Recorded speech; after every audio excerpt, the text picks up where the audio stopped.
We've called this series of talks Bringing It All Back Home.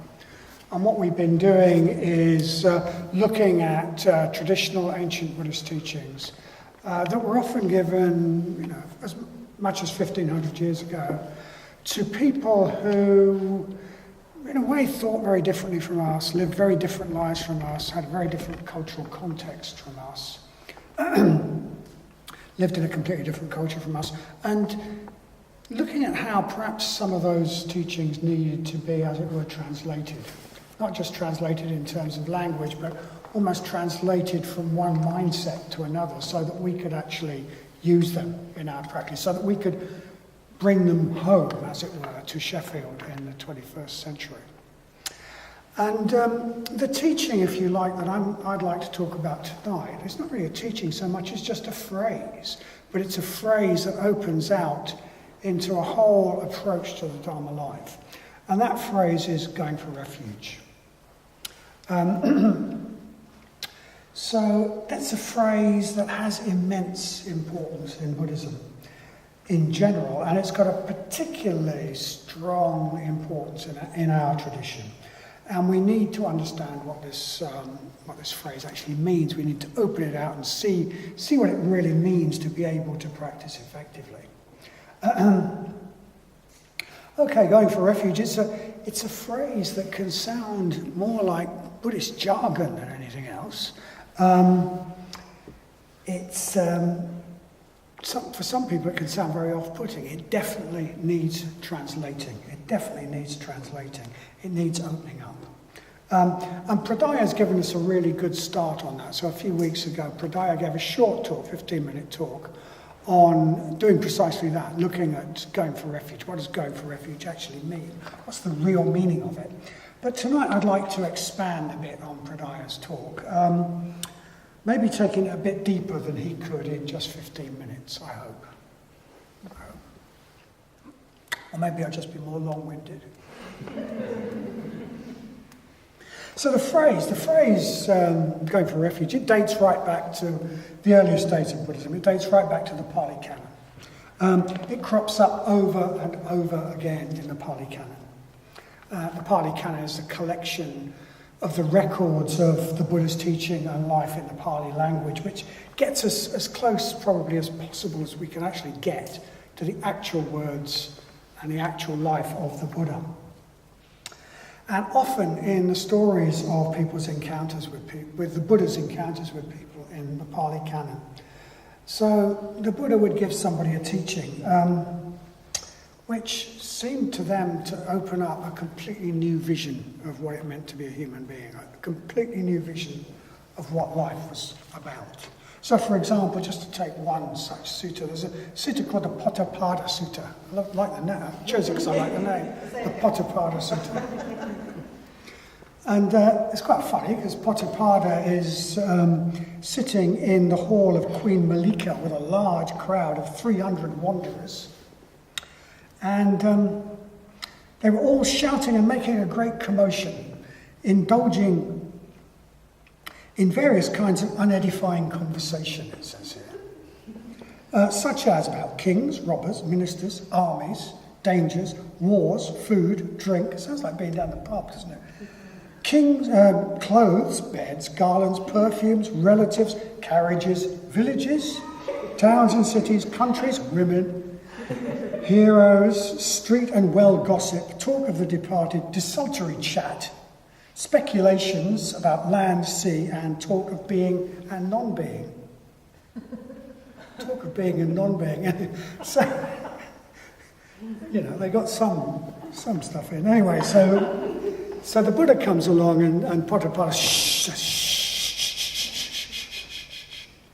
He likes it quiet. Calm down. Be quiet, gentlemen. Don't make a noise, gentlemen, he says. Come, Reverend Lord, welcome, Reverend Lord. So he welcomes the Buddha into their company. And he asks him, follow on from that, about being and non-being. He asks him a question. So the Buddha comes, you ask him a question. He asks him a question about the nature of consciousness, states of being. And the Buddha gives a very long discourse, actually. The Buddha gives a very long discourse. There's all sorts of questions. Well, Lord, is the soul the same as the body? Or is the body different from the soul, etc., etc.? There's loads and loads of questions like that. Does the Tathagata, does an enlightened being exist after death? There's loads and loads of questions. And in the company there's a guy called Chitta, who is the son of an elephant trainer. That's a little touch. He's the son of an elephant trainer. And Chitta is still a bit confused. So he says, see if this makes sense to you. He says, he said to Chitta, son of the elephant trainer, said to the Lord, Lord, whenever the gross acquired self is present, would it be wrong to assume the existence of the mind-made acquired self? Plain? Or of the formless acquired self? Does only the gross acquired self truly exist then? No. Okay. Anyway, he gets an answer to that. I don't even understand the question. But he presumably understands the answer because he exclaims at the end, "It is wonderful, Lord. It is marvellous. It is as though something that was the wrong way up, something that was upside down, had been put the right way up. It is as though a lamp had been brought into a dark room so that people with eyes could see. It is as though someone who was lost and wandering about in confusion had been shown the way.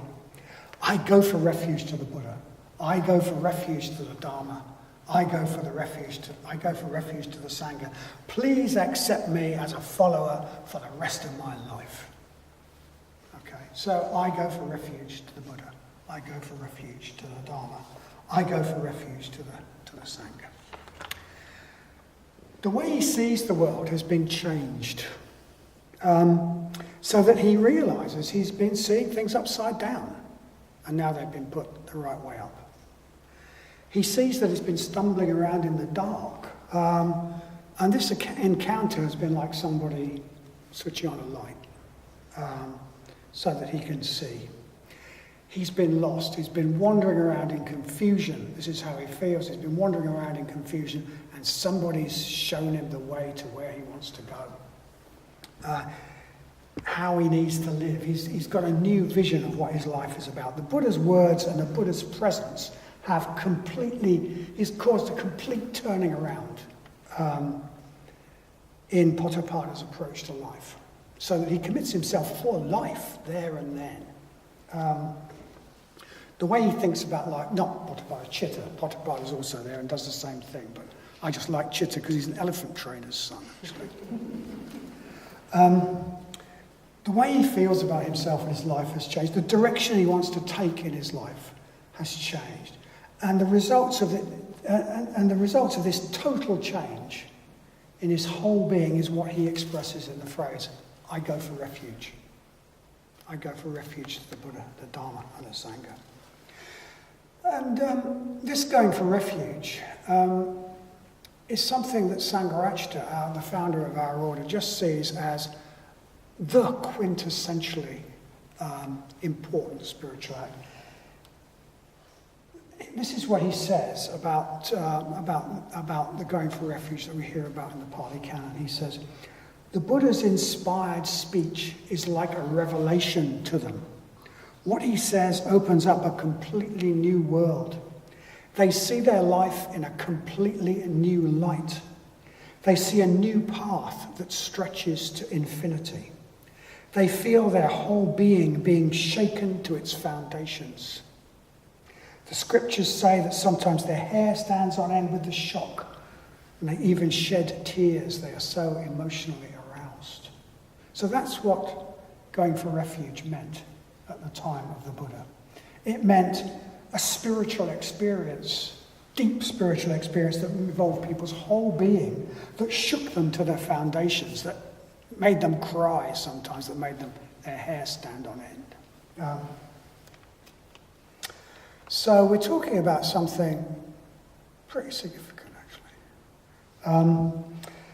But using this phrase, going for refuge, so we use this phrase now, going for refuge, it might seem a funny way of talking about a life-changing experience like that. In what sense is that, a going for refuge? But this phrase, as I say, crops up so often in the Pali Canon. It crops up so often that I imagine it was a form of words that was used much more generally. That's the only thing I can think of, really. Was there in the culture at the time. I mean, people at that time did often need to take refuge in the physical sense. Northern India was a patchwork of little kingdoms, little states, little republics, little clan territories. There was thick jungle, where presumably there were gangs of bandits. We do hear about at least one bandit in the Pali Canon, one mass murderer. There were tigers, all sorts of other dangers. At times, probably the only sensible thing to do was to take refuge in the nearest, strongest village or town. And one ancient text called the Dhammapada tells us that people also used to take refuge in sacred groves and other sacred places when danger was around. Maybe these were considered so holy that everybody respected them, and if you went there, you were left alone, a bit like it used to be the case with churches, I think, in our culture. But I don't suppose that was very effective against tigers. But whatever, people in that world often needed to take refuge in the physical sense, but what people like Chitta seem to do after meeting the Buddha is to sort of transpose that real physical need for refuge into the spiritual arena, into the spiritual world. For Chitta, the Buddha's words showed him a new way of being, a new vision of the nature of existence that is a real refuge from wandering around in the dark, not knowing which way is up and which way to go.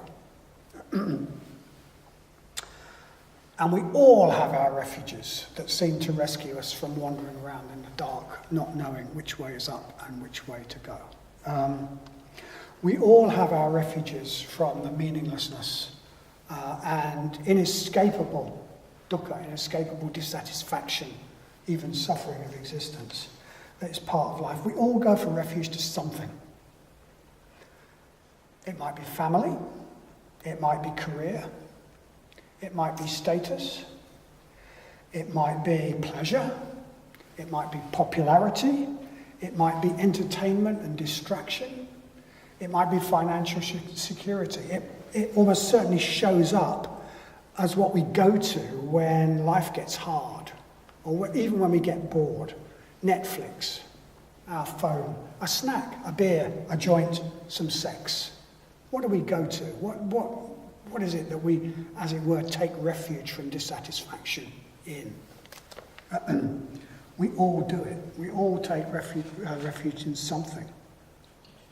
So sometimes people react badly to this phrase, going for refuge. They say it sounds, it's wimpish, isn't it? Ooh, cowardly, going for refuge. But it's important to realise, to just clock that we all go for refuge to something or some things, or even some people. When we're in love, we go for refuge to someone.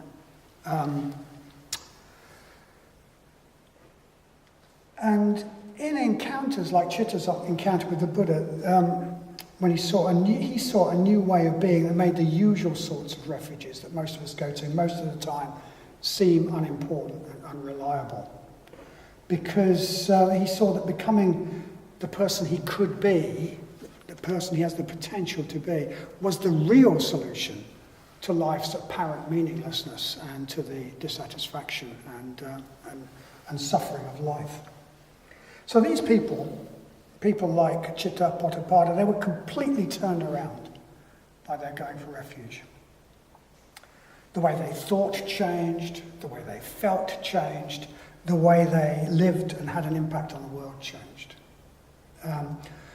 So, not talking about going for refuge, but one school of Buddhism talks about the goal of spiritual practice as a turning about in the deepest seat of being. A turning about in the deepest seat of being. Or a turning about in the deepest seat of consciousness. And going for refuge is a turning about that can happen at deeper and deeper levels of our being, deeper and deeper levels of our consciousness. So in 1981, Sangharashta, our founder, gave a talk called Dimensions of Going for Refuge.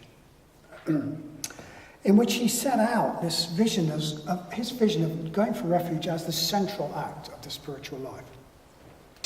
With every other spiritual attainment that we might talk about as in fact an aspect of this going for refuge.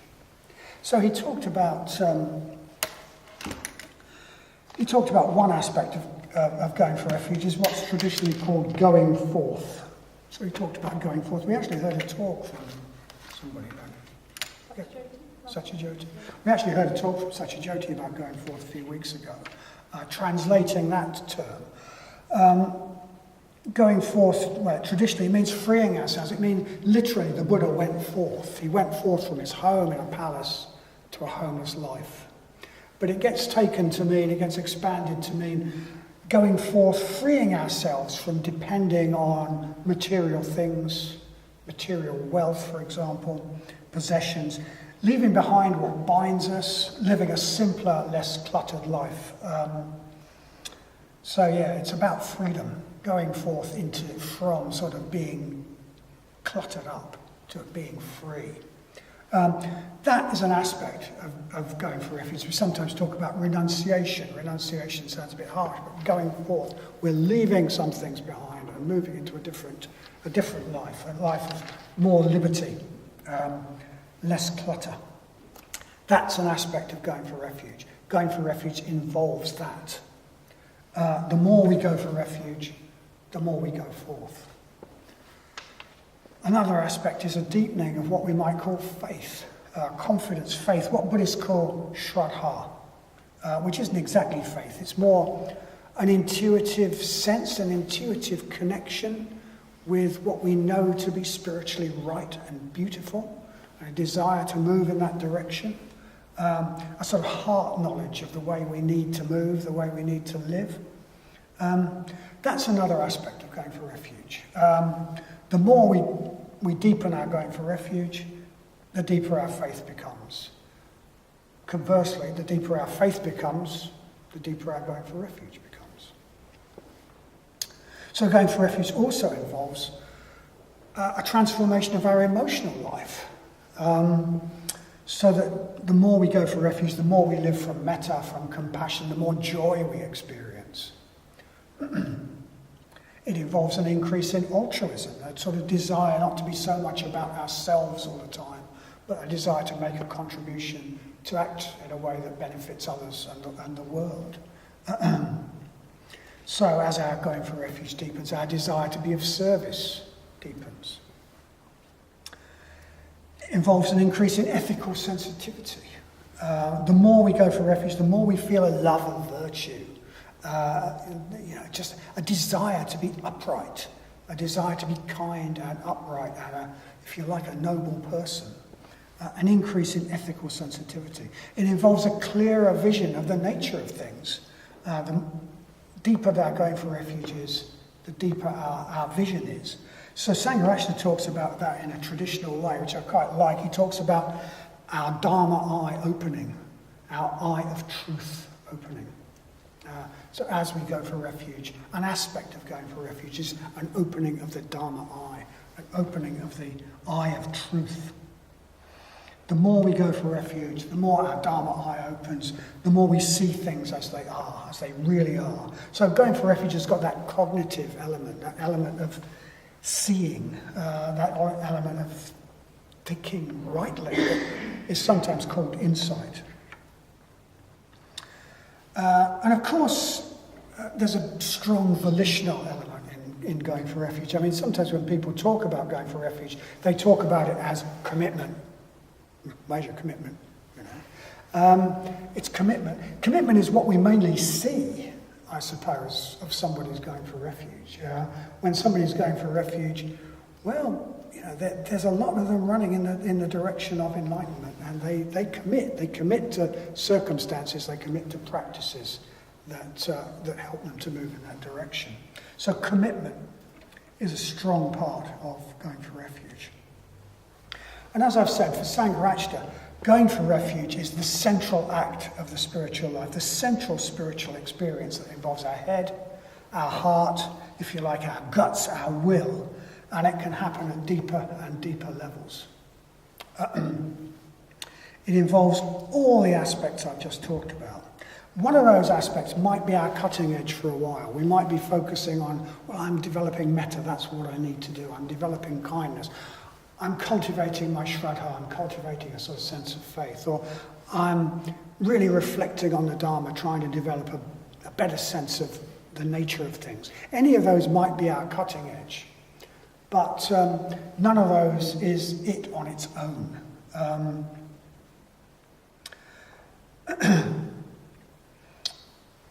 Yeah, it involves all the aspects. One of those might be our cutting edge. To make real progress, our going for refuge needs to involve all of us, not just one bit, one practice, or it isn't real. We can't just focus on insight, for example, and ignore the other aspects of our being. It has to involve all of us, our heart and our will as well.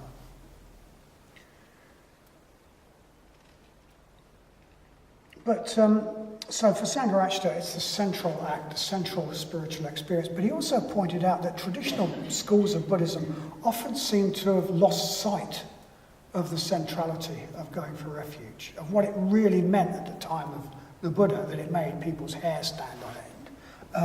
It's sort of got reduced to something almost elementary. So, for example, in the Theravada school of Southeast Asia, the verses of going for refuge are often chanted as a sort of badge of belonging to a particular nominally culturally Buddhist culture, or a particular ethnic group. And as we've seen in Myanmar, for example, that people can take the refuges and think of themselves as Buddhists, while in no way living according to the sort of vision that was opened up to Chitta and Pottapada. And so, sometimes it's sort of reduced to just it's almost like a badge of belonging. In Tibetan Buddhism, going for refuge often gets seen as a very preliminary, elementary stage of practice that you sort of get out of the way so you can get on to the really big stuff where you imagine Buddhas with 9 legs and loads of wings, that sort of thing. So it's often seen as a very elementary stage of practice, which you almost skip over to get onto the real thing. And in many schools of Buddhism, in Japan, for example, I've read quite a few things in texts of Japanese Buddhism, and they don't mention it at all. It's just got lost somewhere along the way. And because that centrality of going for refuge got lost, some schools often focus on just one aspect of going for refuge, and they give very little attention to any of the others. So, for example, the Theravada school puts enormous emphasis on the going forth, which they equate with becoming a monk or a nun. So if you don't become a monk or a nun, you're very much a sort of second class Buddhism, not really on the path at all. And then all the Pure Land schools of Japan and China, which means most Buddhists in the world today, they put this tremendous emphasis on Shraddha, on faith, and almost ignore everything else. Other styles of practice focused almost entirely on insight, the cognitive aspect, and downplay the importance of anything else. And because there's such an overemphasis on the intellect in the West, many Westerners are really attracted to those styles of practice. But real spiritual progress has to involve our whole being, not just our heads. So, as I've said, the real significance of going for refuge is the turning about, a complete reorientation that involves our whole being. It might start by involving just the top of our being, but it has to go deeper and deeper and deeper. It involves all of us and can happen at deeper and deeper levels.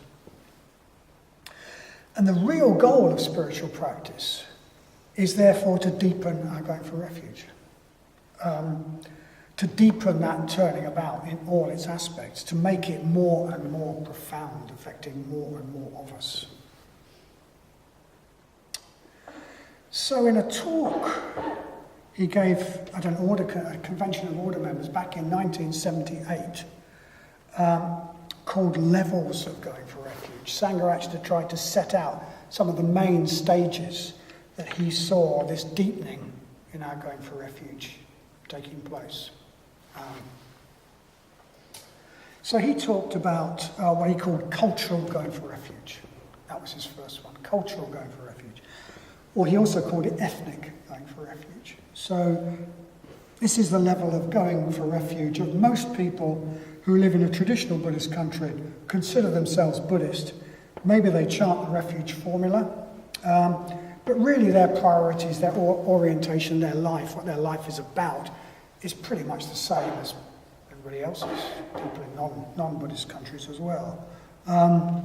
So maybe maybe it has an effect. Maybe cultural going for refuge has an effect. Maybe people in traditionally Buddhist countries, people often remark on it. People are very generous often. People are very friendly often.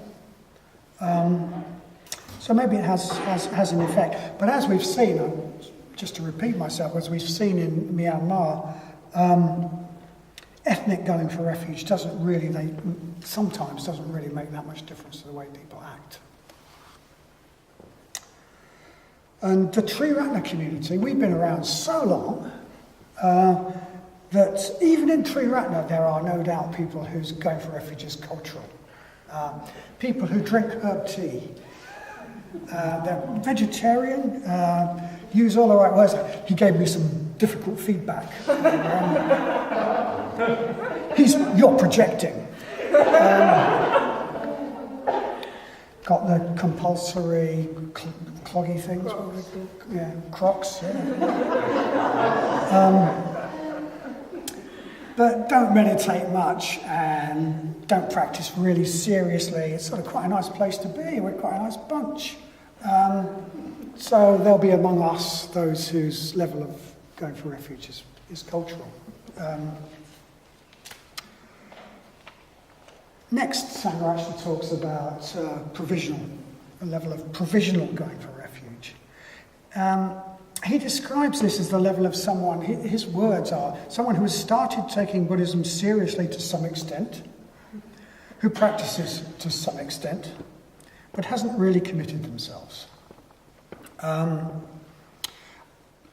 tend to think about this as the level of someone who's sometimes really inspired by the Dharma, but this inspiration is often drowned out by other priorities, other interests, so that it gets left behind perhaps for long periods of time. We've probably all had this experience. We go on retreat, we feel really inspired, come back feeling so inspired that everything is going to be different from now on, until about Tuesday afternoon, when we're back in our old patterns again. And the retreat might as well never have happened. So we sort of go like that, and then we go like that. Then we go like that, and then we go like that. So that's provisional going for refuge. There's, it's making a difference, but it's all a bit provisional. He says that's not the best word. He hasn't thought of a better one. Yeah, he gave a talk in 1978, and in 1978 he said that's not really the right way of calling it. He still hasn't come up with a better one. Never mind. But then Sangha talks about what he calls effective going for refuge. Somebody who's effectively going for refuge. For them, the Dharma has a sustainable effect. It has a sustainable effect. It keeps making a difference, and the person keeps moving forward as long as they stay in supportive conditions. Probably as long as they stay in the sort of conditions they're in at the moment, where they can be seen to be making progress. They could still go backwards. They could still lose it altogether if they lose their good conditions, or if something knocks them off their track. But at the moment, you can see that the Dharma has a real effect, a real sustainable effect on their lives, sustained over a reasonable period, so that you can be confident that as long as they stay in their present supportive conditions, nothing terrible happens. They will keep going. It will keep having that positive effect. It will keep moving, keep forward. Sangha says this is the level of going for refuge that we should be looking for, which makes people ready to enter the order, that their going for refuge should be effective. So we're not enlightened necessarily, although you don't know. But what's looked for in somebody to enter the order is effective going for refuge. That in their present conditions, you can observe that the Dharma has this sustained effect on the way they are over a period, over a considerable period. Which is why when a person joins the order, there is an understanding that for several years, 5 years usually, afterwards they won't make major changes in their conditions that might derail them without at least talking to and listening to their preceptor. So yeah, people who are effectively going for refuge, it's having that real sustained effect, but they can still lose it. They can still lose it. But when we get to the next stage, real going for refuge, losing it has become impossible. For someone at this stage, the transformation that we call going for refuge has gone so deep and affected so much of their being that there is no turning back. Their whole being is leaning towards enlightenment. Their whole being is flowing in the direction of enlightenment. They're not enlightened, but the forces of habit and inertia and negativity and unskillfulness are so weakened, and the pull of enlightenment is so strong that there's no doubt about the outcome. There's no doubt about the outcome. They have become irreversible. So the next stage after that, of course, is enlightenment, which Sangharashtra calls ultimate going for refuge. And then there's yet another level, which he calls cosmic going for refuge. And I'll leave that to your imagination. It was 1978.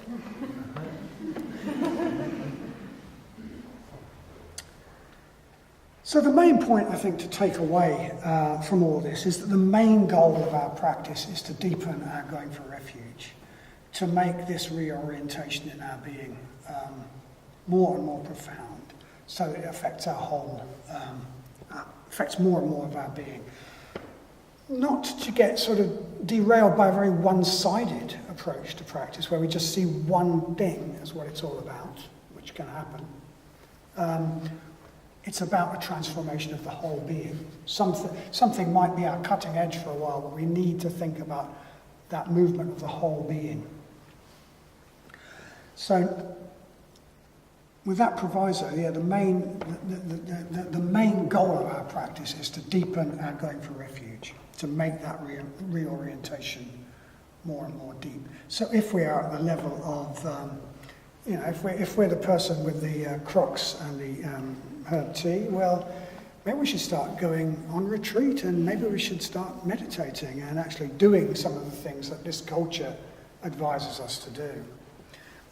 If we're at the level of provisional going for refuge, we need to ask ourselves, how do we move towards effective going for refuge? How do we make our practice have a more constant, sustainable effect on the way we feel, the way we think, the way we act, the way we speak?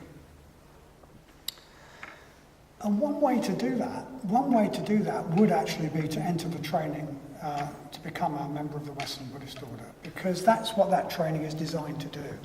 An order member, what's looked for in an order member is somebody who is effectively going for refuge. So the training is designed to help us to make our going for refuge effective.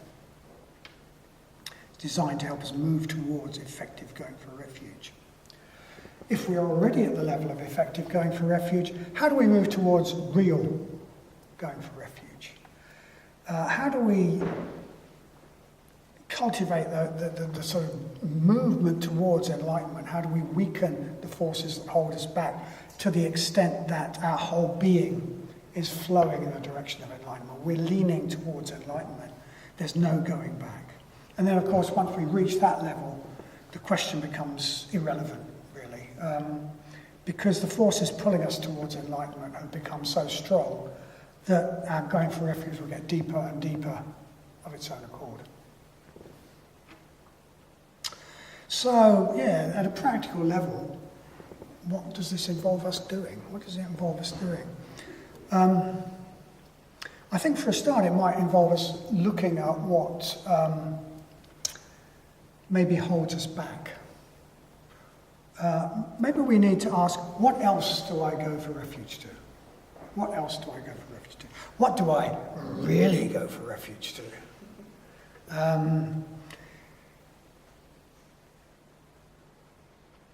What do I spend most of my time and energy on? What do I spend most of my time and energy and money on? Could I shift that towards spending more time and energy on, say, meditation, time with the Sangha, hearing or reading the Dharma, beneficial activity? Could I shift that balance? I mean, we need to be realistic about this. We can't just, get rid of all our usual sources of pleasure, or even get rid of all our usual sources of distraction, because we're probably going to have some terrible reaction and go off and become stock traders or something.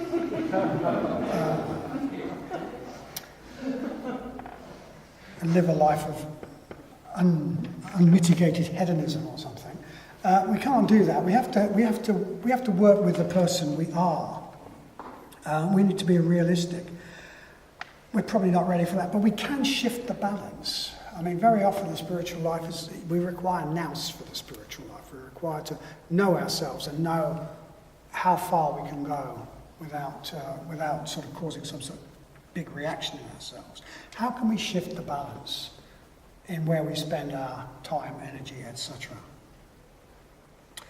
So that's looking at, in a way, at the negative. What are what we call our false refuges? What do we really go for refuge to? If we really already went to refuge to Buddha, Dharma and Sangha, we wouldn't have to ask. We wouldn't have to be here. Well, you could be here, but you'd be here for others. You'd be here to spread the Dharma. So, okay, having said that, how do I weaken the sort of negatives? How do I strengthen the positives? How do I strengthen my going for refuge? A really obvious one is to put ourselves as much as we can in supportive conditions. We are so influenced by people around us, the conditions we're in. If we work in a poisonous, toxic working environment, etc., these have a really big effect. They have a really big negative effect. If our friends all take the mickey out of anything spiritual, and we don't dare, we just sort of join in with a crack and don't dare ever be our better selves with them, well, that will have a big effect. On the other hand, if we spend time around practicing Buddhists, people we respect, that will really have a big effect on us. So how do we put ourselves more in supportive conditions? If we can, that could involve doing what many people do choose to do, which is living with other Buddhists or working with other Buddhists. But short of that, there are things we can do. One thing is to go on retreat. Retreats are a really concentrated dose of supportive conditions. There's one coming up. There are still places. You could book. Go on retreat. That's a really cracking way of putting yourself in supportive conditions. Spend more time with the Sangha, expose ourselves more to the Dharma, whether it be reading, whether it be spending time here, listening online. Take a step forward in commitment. Taking a step forward in commitment somehow has a sort of ratcheting effect. It's sort of, a lot of what going for refuge is about is that commitment. And when we make a commitment, it strengthens our going for refuge. So you might want to come along next week if you're not already a mitra and hear about what that means, for example. You might ask to train to join the order. Taking a step forward in commitment has that effect. So yes, it's commitment to Buddha, Dharma and Sangha. It's going for refuge. It's not just any old going for refuge. It is going for refuge to Buddha, Dharma and Sangha. So, going for refuge to the Buddha, what's our connection to the Buddha? How do we strengthen that? go for refuge to the Dharma. What does that actually mean? Go for refuge to the Sangha. What does that actually mean?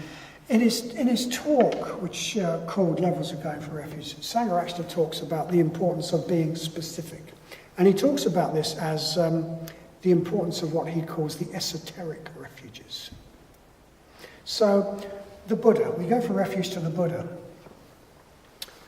The Buddha's not here. We can't meet the Buddha. What is our actual connection with the Buddha that we can really strengthen? An image in our minds, figures that we relate to.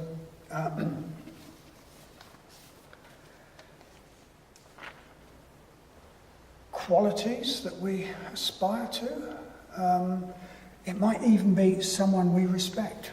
Someone we respect might stand in, as it were, for the Buddha for us. I mean, in traditional Buddhism, very often they would speak about the teacher, the guru, if you like. Well, we don't have gurus, but the guru as a sort of, you treat the guru as though they were the Buddha. You see that they do all these strange things. They go out and have a drink and they do all these strange things. But you treat them as the Buddha because that's the way you benefit. That's the way you benefit by having somebody who you relate to, who you really, really respect. So that's one thing about one esoteric, tantric way of increasing our Buddha refuge is to identify people we really respect, spend time with them, even listen to them, even learn from them. Then the Dharma. So there's not, we need to find some way of really having the Buddha in our life. Then there's the Dharma. Well, the Dharma is huge. Go down to the library. There's about that much Pali Canon. That's just the Pali Canon. That's before we get to the Mahayana. How do you go for refuge to it? I mean, it's like which bit, you could just sort of open one at random and say, I'll go for refuge to that. Okay, it says, I'll do that. It's huge. So what Sangha actually says is you have to be specific. You have to make that more specific. He talks in particular terms that are probably more suitable to order members, but I think we need to ask ourselves, well, what do I really need to practice? What do I really need to practice? Which bit of all that do I really need to practice? What do I need to practice now? What's getting in the way now? And that probably is not going to mean practicing some high insight practice. That's probably much more likely to mean being a bit more generous, a bit less stingy, or restraining our reactivity with that particular person or in that particular situation, or making more effort to improve this particular relationship, or making a commitment to meditate every day. It's going to be some small step. So the commitment has to be specific. It has to be commitment to a small step forward, an actual step forward in our practice. There's a style of practice called mind training, which comes from the Tibetan tradition, where they use what they call slogans, which I think are great. So you just choose a slogan. You just choose a slogan, and you carry that slogan around with you. It's like the Dharma for you for the day. So it might be just don't blame anybody. Don't blame, whatever happens, it's nobody else's fault. If you are unhappy, it's not because they made you unhappy. It's because, it wouldn't have made the Buddha unhappy. Look at one's own mind, that sort of thing. So, a practice like that. Do I have a problem with being very critical? Well, maybe I should take a step back from that. Maybe I should make up my own slogan about what I need to sort of carry through life with me. But we need to make the Dharma specific. And finally, the Sangha. So what are the people or the situations in the Sangha that I need to commit to? Not that I'm going to commit to the worldwide Sangha of Buddhists. Well, what does that mean? The Sangha for us is that person, that class, that Mitra group. That's what we're committing to.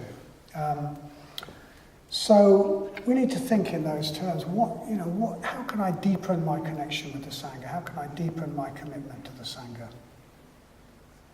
Who is it that inspires and invigorates me? What situations inspire and invigorate me? And how can I inspire and invigorate others? How can I really put myself into that? It might be, deepening our going for refuge might be something as soundingly prosaic as really making a commitment to turn up at our Mitra group every Monday or Thursday. That might be what we do to deepen our going for refuge. So yeah, the Sangha. An actual situation, actual situations, actual people. How do we commit to that? So there's a few ideas about how we might deepen our going for refuge. What I'd really like to get across is just the complete importance in our tradition that we ascribe to going for refuge. I think it's a really unique contribution of Sangharachtas to an understanding of what Buddhism is about, which you really can't argue with when you go back to the original text and read the Pali Canon. It's just staring you in the face. It's staring you in the face that this was a completely transformative spiritual experience for somebody, which they use those words to describe. And that has got to be what we're after, that transformative experience at different levels. So I'll quote some words of Sangharachtas about the importance of going for refuge, which is from the talk that he gave in 1978 about the levels. He says, so the going for refuge is not simply a particular devotional practice. It's not just a threefold act of individual spiritual commitment. The going for refuge, we may say, is the key to the mystery of existence itself, and it is therefore most important that we understand at all its levels the meaning of going for refuge.